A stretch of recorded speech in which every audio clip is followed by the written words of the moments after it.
My name's Scruffy, and I hope you enjoy this segment of the podcast. So it is not a shocker to anybody that I am a lover of action RPGs.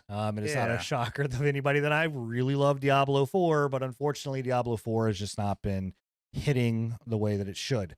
Diablo 4 doesn't want to be loved. I don't know what's going on. It's just asking to be abused, unfortunately, and So Last Epoch has decided to come out. This is a game that has been in development for fucking ever. I think I bought this game in like 2018, maybe. I was thinking 18, yeah. Like I think that was the first time I remember hearing about it. It has been around a minute and it has changed a lot. Like I have played this game several times. I have seen the development cycle several times. And the reason that we're bringing it up now is because it has officially gone to 1.0. So they know what they're doing with the game finally. They know what they're doing with the game. They have released it. They cannot go back. It is now officially out.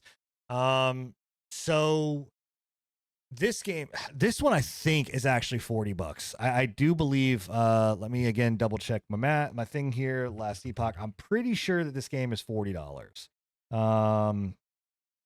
Last Epoch, nope, that's not what I want. Where's the Steam? There it is, Steam. It is $34.99. $34.99. So $34.99 for the base version, $50 for the deluxe edition, $65 for the ultimate edition. The differences there are basically cosmetics. You'll get some of the in-game currency for the microtransactions that are in there.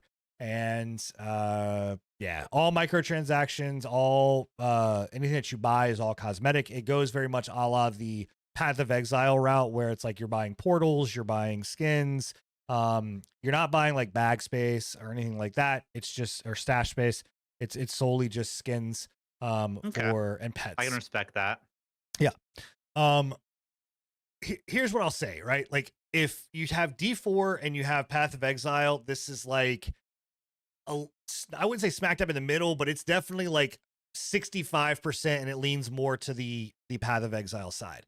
It's not nearly as complicated as Path of Exile, but it gives you a lot of customization. There are 5 total classes, 15 total subclasses, and then the thing that makes it very Path of Exile-y is the augmentation system that they have, where you can augment your spells to do more things. Where you can have it where like, oh, I'm gonna have a zombie horde, but then whenever my skeletons blow up, they're going to summon more zombies, but then also release like pools of acid that then those catch fire because like this. So it's a lot of like cool like theory crafting building that you can do.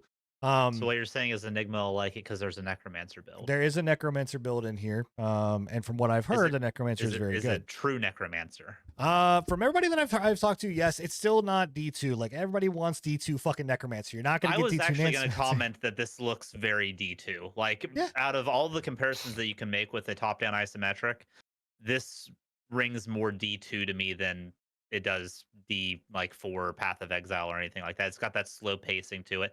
It seems a lot more deliberate with your actions, which I know a lot of people liked with D2. So yeah, it is.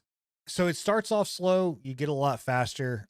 You're not gonna have, at least for the most part, like just this massive on-screen, like what Path of Exile does, where there's just fucking a billion enemies and you're just blowing everything up right away. Like it does do, it is a little bit more slower in that D2 element. I mean, again, I think this goes to say, if anybody that does these action, these developers are from D2, like they came from Diablo 2 days. And again, you can see it, in the art direction, all that kind of stuff. So, but here's the thing. Here's what sets this game apart from like the bajillion other action RPGs that we have. Their crafting system and their leveling system of their items is extremely unique. And what you are able to do is you're able to take an item that you like, right? And then you're able to go and say, hey, I want to add this prefix and this suffix, and I can jam them together, and I'm going to be able to get this like kind of weapon that I have handcrafted to do what I want. And then I can level up certain things. Like I can say, hey, I want my attunement, which is for my druid, to be like tier 1, tier 2, tier 3, tier 4, tier 5, all the way up till I believe tier 8 or 9. But every time that you do that, you have a chance that the item is going to shatter. And if the item shatters, well, now you're not necessarily fucked, but you are kind of fucked. Like it's like, okay, well now it can only go to up to tier, like I think whatever, at least the last time I did it, up to the maximum amount that you upgraded. So if it shatters at tier 6, then that's it. It can only go to tier 6 and it cannot go any higher than that. But also There's like another top-down isometric that had a grind similar to that, I thought, but I'm drawing a blank on the name. Do you think that is you? So you like that system? You're I think praising it's that yeah, system. I think it's cool because in Diablo, all you're doing is just hunting stats and you're hunting like these things that are attached to said gear. Whereas in this, like you're like, cool, like I really love this staff. I love what it does. Like I like the role that's on it. And some of the abilities. Now I just need to I want to add other things to it. And so you can kind of Had a really chance of customize. ruining it forever. Right. Yeah, absolutely. But then you also have these you have other gems that you are able to socket into it. Which I will say this is another game that I think has somewhat of a downfall like Nightingale of a lot of shit because there's a lot of loot in this game, but there are these crafting fragments that you can get that will also protect it. So you can be like, "Hey, I'm going to add this fragment and it's going to give me a 75% chance of success with, a very low chance of breaking, right? Or shattering. You can Right. also have a shatter protection to where it says like, hey, like this is completely protected from shattering, but if I use this, then I'm only guaranteed to go up by a very small amount versus a larger amount. So you're kind of gambling a little bit with what you want to do. Again, it gives you more I can see the customability. fun in that, but Like it also seems like it's artificially elongating the weapon like acquisition process in a different way. At least it's more interactive than the standard loot grind with these kinds of games. I can at least give it that. yeah, the one thing that I need to look at, and I'm going to be playing more of this, is the shatter. I believe you can come back from the shatter system, or like once it's shattered, it's not completely gone. Um, what I will say that they do again a very good job of it is just like the amount of loot and gear that you are getting is just you're just constantly they're just vomiting this shit on top of you. Which if you're an action RPG fan, a lot of people like they want to be continuously just like have a loot pinata. Where I get to like, okay, cool, like I got this weapon and like, yeah, this one's shattered. Oh fuck, but now I got this one I can try out and I can, work my way, through it. If you're a min maxer, I think the game is good for you, but I also see where like the shatter system can be kind of annoying because if you're trying to max out, like and you shatter something and you can't come back from it, like now I've wasted all this time. Yeah. Like what do I do?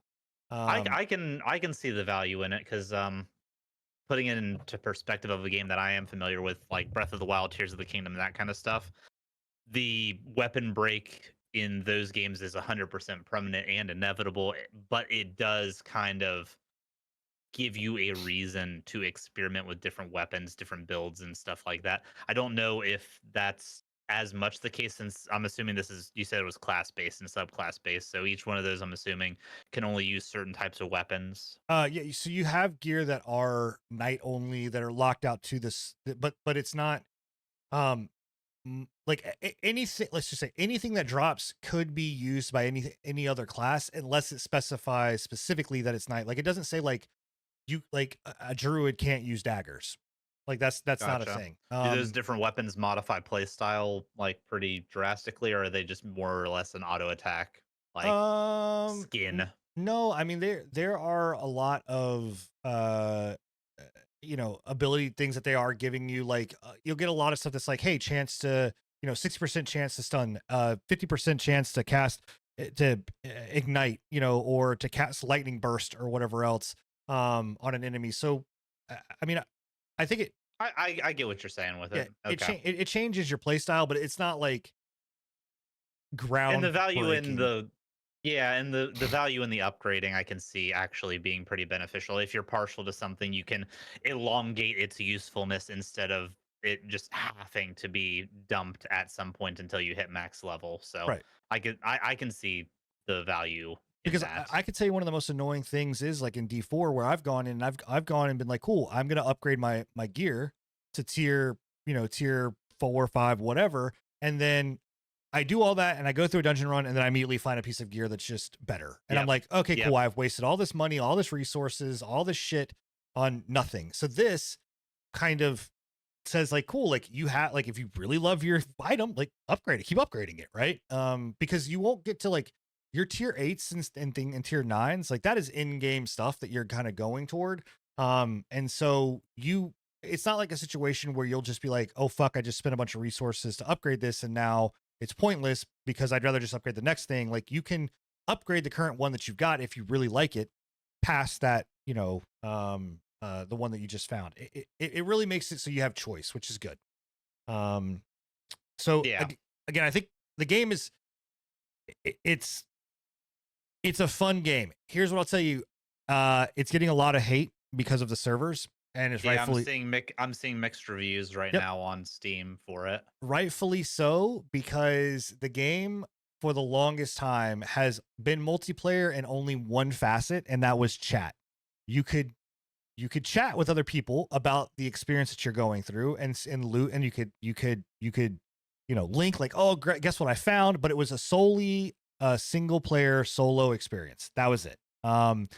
Then maybe like a year ago ish, 6 to 8 months ago, something like that, they decided they added multiplayer. They were working on multiplayer for a long time. They added multiplayer. Cool. It was bad. It did not function well. I don't know if it's the multiplayer that is bad or the just sheer I mean, I guess you have to say multiplayer because it's the online functionality. The servers are shit. If you play offline, perfectly fine. If you play online, the servers are shit. Like you will see. It does have an offline mode though. Yep, full offline mode. You can play completely offline. You don't have to be connected to an internet connection or anything. Nope. You can just play. I respect that. Yep. Okay. So there's no internet connection required. In fact, what I will give Last Epoch and the developers 11th Hour props for is that the servers went to shit immediately. Which I think they underestimated how much people were going to want to play a new action RPG, especially something that looks a lot like Path of Exile, and Diablo 4 is in such a bad spot. So they completely underestimated server load. They had this weird fucking thing where you had to go into the properties of the game and change this kind of stuff to be able to have an offline mode. Within a matter of like 2 hours, I think, it may have been even shorter. They had it where the game launched and automatically allowed you to choose. Do you want to go in offline mode or do you want to go in online mode? Right out of the gate. So kudos to them for being like, you know what? Fuck it. We're gonna at least let our people play the game. So right. they especially went if they have an offline mode, flex that. Yeah, like so. And it still does that. And they said that they're going to keep that in there. They're not going to just take it away whenever the online comes, gets more stable. But it has ladders. It has solo, like hardcore mode. It has a solo self find. It's got all the things that Diablo 4 is still lacking in it. But the servers it looks good. Are rough. Yeah. I mean, it's pretty. It's not the most beautiful action RPG game I've ever played. I don't think any of these games look particularly good myself, but like from like the comparisons, I think it looks pretty decent. I mean, I think that. You look at something like Lost Ark, you look at something like, I do think that Diablo 4 has some really beautiful moments to it. But Lost Ark for me takes the cake. Like that is a beautiful fucking game, through and through. This reminds me fun.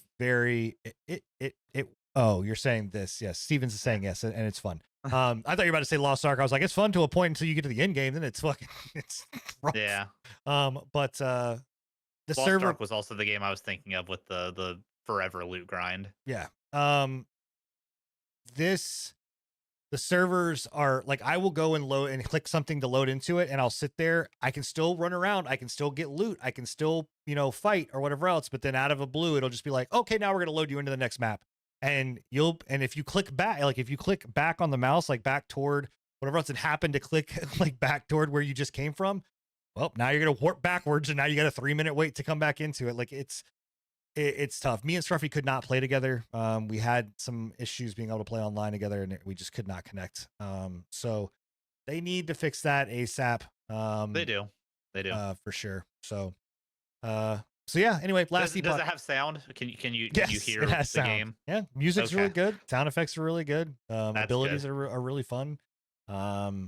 So yeah, I said I was gonna wait until it came out to actually play the game. It's now out. I will play it. You know, and we'll go Yeah. from there. So Hell yeah. So that is Last Epoch, $35. That is Last Epoch, $35.